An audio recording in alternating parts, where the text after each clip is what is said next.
What's up, everybody? It's Alex from Heavy New York, invading California for Namm 2020, and we return with Travis of Threat Signal and Kill the Lights. Thank you for your time. Yeah, good to be here again. Yeah, it's great to have you back here. So it's been 3 years since the release of Disconnect, and I know that you started your new project, Kill the Lights. You want to give just a rundown on how everything has been going with Threat Signal or any of your projects? So Threat Signal's kind of on the back burner right now. Okay. John has a monolith going on, and I've got Kill the Lights, so we're kind of preoccupied. But that's my main focus right now is Kill the Lights. Okay. Being that it features you coming from Threat Signal as well as Nociceptor and 35 different other bands, but also Moose from formerly A Bullet for My Valentine, was the intent of that project to kind of combine everything you've been doing together, or is it something you've never really done before? There are elements of my playing in it. But funny enough, I was actually brought in late into that project. So I got an email from Moose about a year and a half ago asking if I was available, and I was like, oh yeah, of course. But the album was pretty much already written by the time I was getting involved. Oh, really? Mm-hmm. Interesting. How different, because I feel like out of all members of Threat Signal, I don't know, it's like a contest between you and John now, but you're very prolific between Threat Signal, Kill the Lights, Nociceptor, Metal Co, and what else am I missing? But Jeff Loomis, I think, is the only other one. Yeah. Okay. Is there a different mind frame in how you play those songs, or play in each band, or is there kind of a usual approach you have to all your projects? So I would say Nociceptor and Threat Signal are similar because they're a bit more techy, and there are no restraints in a certain sense. But with Kill the Lights, I have to reel it back a bit, and we haven't really released much material at the moment, so people aren't able to really understand what I'm talking about. But it's techie in a sense, but it's also a throwback to there's 80s style stuff like Iron Maiden, but also it's a huge throwback to the early 2000s metalcore. Like the glory days of Killswitch and All That Remains and that type of stuff. Yeah. When it comes to your guitar soloing, to this day, when I hear the solo to In Repair or Hate Machine, or even to the solo and Walking Alone, do you have a theoretical background, I'm working off of this scale and this mode, or is your guitar work rather improvised? All improv. I don't know theory at all. Are you fucking kidding me? No, not one bit. Do you know how many theory tech fans are just fuming right now hearing this? So I've tried to learn theory a couple of times, and every time I start to get into it, I'm just man, it's like going back to school. It's like starting from step one again in a way, and I just I give up every time.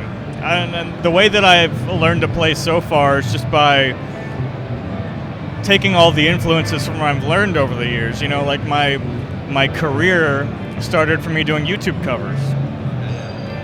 And the way that I play is I kind of just taken influence from everything that I've learned over the years and applied that. And I don't settle on something until it's something that I would listen to myself. That's a standard that I hold. If I listen to something and I'm all right, that's cool, I'm digging this, I'm grooving it, then I know that that's something that I'm going to be happy with. Fair enough. Being that you weren't featured on Under Reprisal, it was the Vigilance where you first came into the band. Right. So were you looking at Under Reprisal and being this is how I have to play, or did John kind of want you to bring a little bit of your own mix into Threat Signal? He wanted us to stay similar to it in a way because that was Threat Signal's sound. He didn't want to deviate from it too much. But I honestly didn't write a whole lot on that album. I was still kind of, trying to find my own style. And I had a hard time writing on that album because it was kind of there was no, it didn't sound like me. It just sounded like me trying to be Kyle McKnight, trying to sound like Under Reprisal. So I ended up just writing a lot of the guitar solos on Vigilance.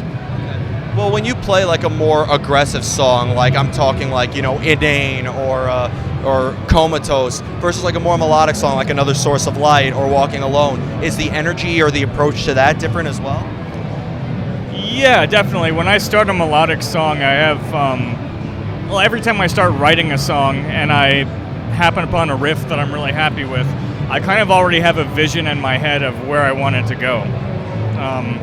So if we are doing a more melodic, softer song, then yeah, the intent is to keep it that way throughout. And the heavier songs, I definitely keep the aggression there on purpose. And the final question I wanted to ask you is the most difficult question I ask every artist. How do you know when a song is done? Ooh. Man, that is tough. You're right. So a song is done to me when I can listen to it and not feel like it's lacking. Because there's a certain point in the writing process right before it's done, and usually there's a part or two where I'm like, man, there's just something feels empty. But if I can listen all the way through the song and every part of the song sounds full and it sounds right, and I get to the end of the song, I'm like, all right, that was cool. Then I feel like that's when the song is done. Fair enough. That was good. I give you like a B+ on that. Yeah. Okay. But before we go, I want to thank you so much for your time today. Is there just anything else with Threat Signal or Kill the Lights that you would like to promote in terms of shows, new music, tours, all that? As far as Kill the Lights goes, we have a lot of stuff to be announced very soon. There's going to be a label announcement, and they have been working very, very hard behind the scenes for about the past year. Awesome. So there's a lot of stuff in the works, a lot of cool shows, and not quite tours yet, but shows to be announced within the next few weeks, and I think people are going to dig it. Awesome. And I'll be sure to reach out for an interview on that show if it's New York. Oh, hell yeah, definitely. Awesome. Well, Travis, always great to see you, man. Everybody, Travis of Threat Signal and Kill the Lights. New stuff coming very soon. This is Alex from Heavy New York, Namm 2020.